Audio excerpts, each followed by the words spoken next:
pessoal, tudo bem? Eu sou a Carmen do blog Aqui Vi do Mundo e hoje eu venho fazer uma atualização de um projeto de leitura. Eu venho falar do projeto O que faz o Brasil Brasil.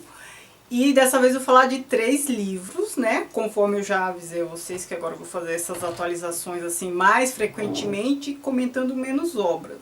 E para este projeto especificamente, eu vou também começar a tratar do mesmo período. Então vou reunir 3 obras que tratam do mesmo período, certo?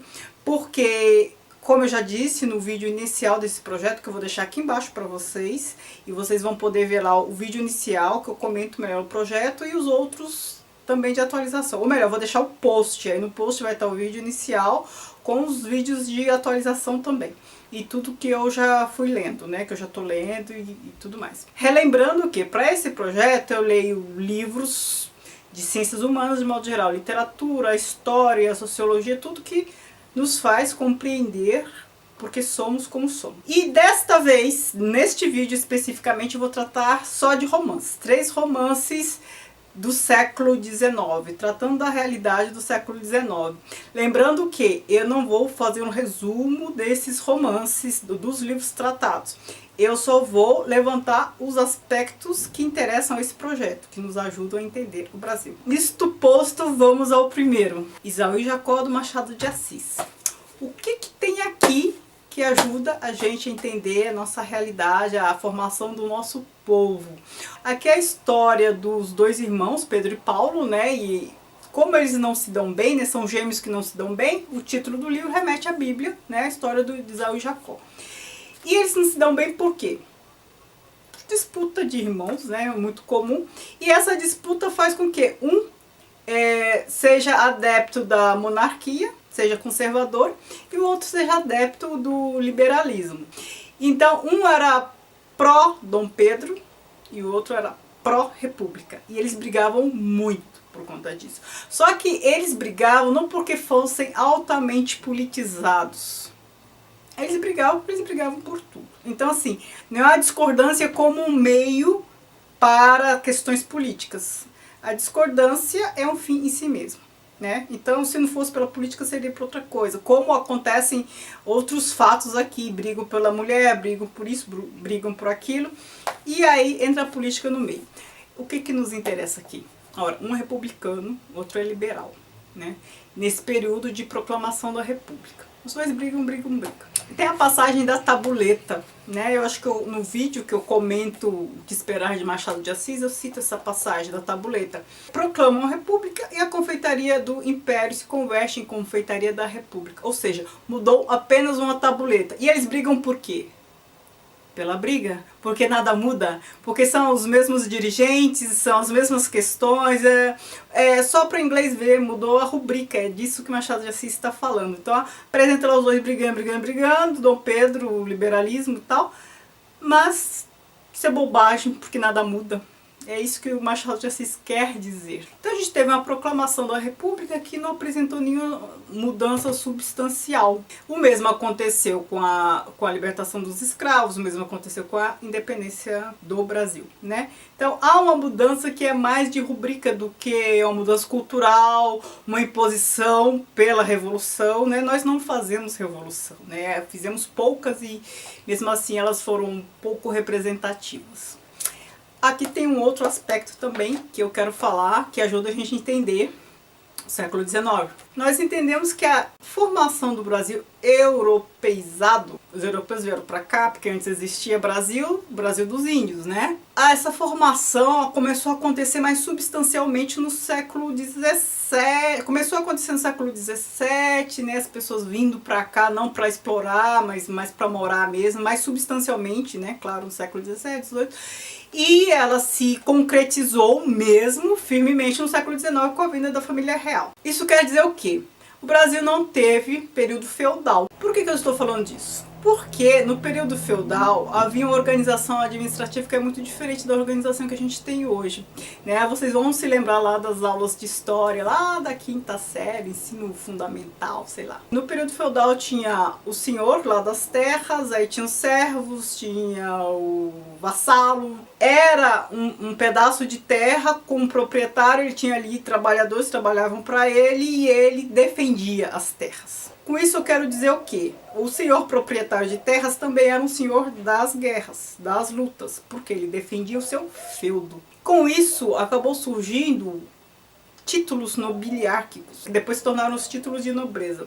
E esses títulos, eles começam com títulos de cavalaria, então escudeiro, cavaleiro, e depois esses títulos vão se mesclando, né? O cavaleiro também é um proprietário, né? Acaba se tornando um proprietário de terras. Lembrem-se que a terra era o principal commodity, a principal moeda naquele período. E aí, quanto mais terra, mais riqueza, mais senhor de guerra. Era o sujeito porque ele conseguiu defender, conseguiu se apropriar de mais terras. Então essas duas coisas vão se tornando quase que sinônimas, porque elas andam junto, né? Um cavaleiro de alta patente vai tendo mais terras. E aí esses títulos da cavalaria se tornaram também títulos de nobreza, títulos de distinção, de poder. Então a gente tem escudeiro, cavaleiro, depois vai indo, visconde, conde, duque, marquês, tem toda uma hierarquia. Até chegar príncipe, rei e imperador, certo? O máximo é o imperador.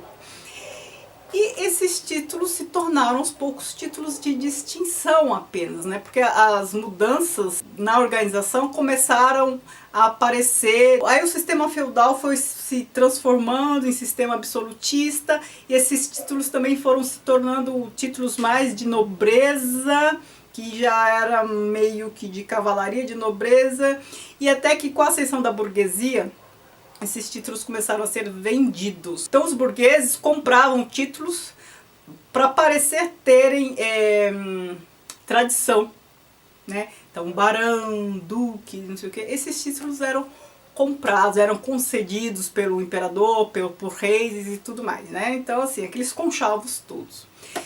E no Brasil a gente teve, né, Barão do Café, teve Visconde, Conde, eram títulos comprados ou atribuídos, distribuídos, títulos políticos.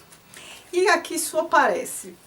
A mãe dos gêmeos, ela fez aniversário e o marido dela conseguiu um título para ela, de baronesa. Ela se sentiu toda. E o que é interessante aqui é que há um orgulho por empréstimo. O que quer dizer isso? A escrava dessa nova baronesa ficou fazendo fosquinha com a escrava de uma outra senhora que não era baronesa.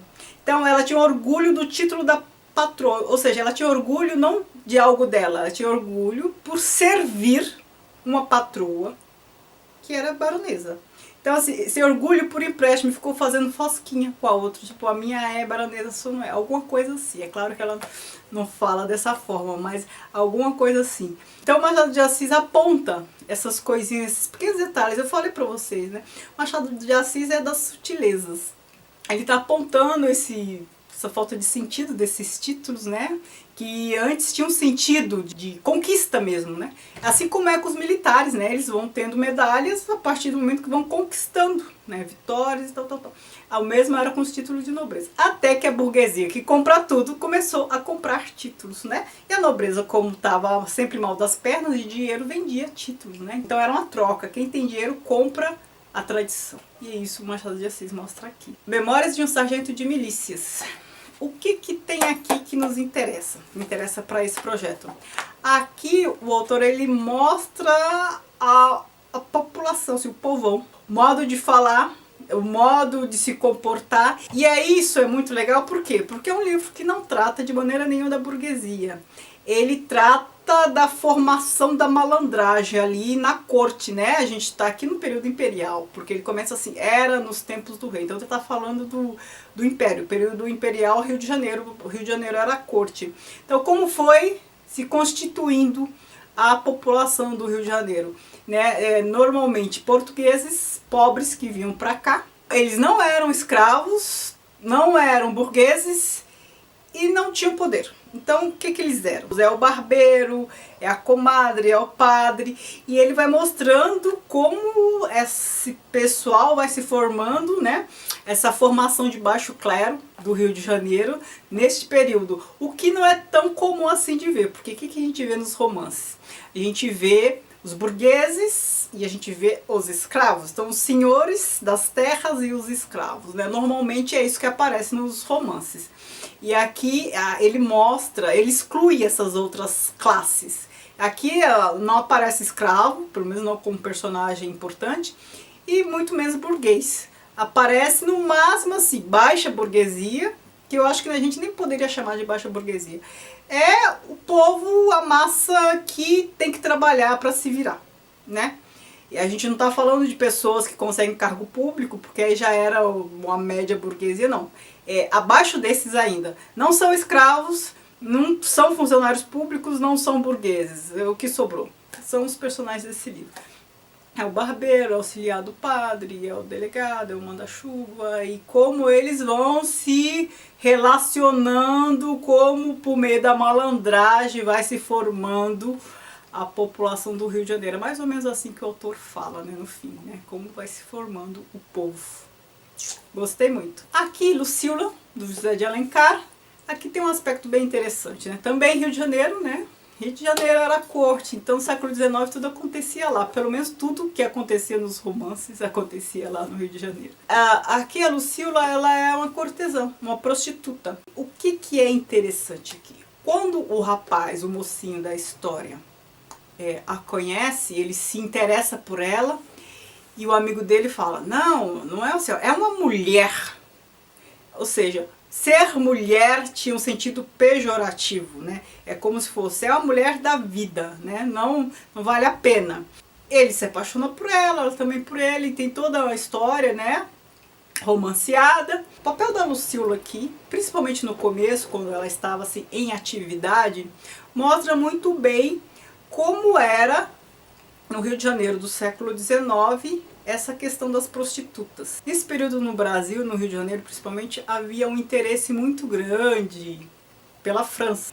Então, as prostitutas imitavam as francesas, a mulher francesa era considerada um must, né? Então as prostitutas imitavam as francesas com o cancan, com comportamento, aquela coisa meio devassa. O Rio de Janeiro em si, né? As construções do Rio de Janeiro imitavam as construções, principalmente de Paris. O Teatro Municipal do Rio de Janeiro, a arquitetura dele é inspirada na arquitetura da Opéra Garnier de Paris. Então tem toda a imitação da cultura francesa, na arquitetura, no comportamento e tudo mais. Porque a gente está aqui num período em que Paris é o que há, né? La Belle Époque. Paris é a cidade luz, é a cidade das inspirações, né? Todo mundo que quer ser culto, refinado, se espelha em Paris.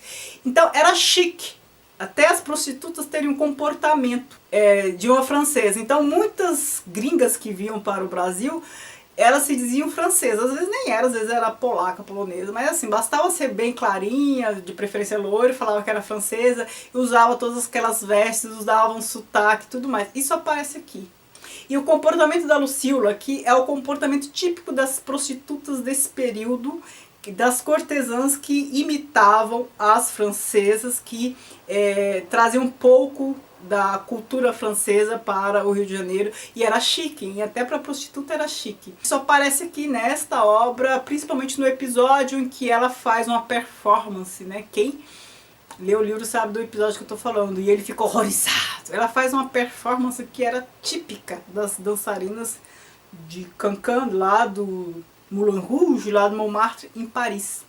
Comportamento muito típico, muito comum lá naquela época, que foi importado para cá. E homens brasileiros achavam que sair com a prostituta francesa, nem que fosse fake, era um must, era o que havia de chique, de interessante e tudo mais. Certo?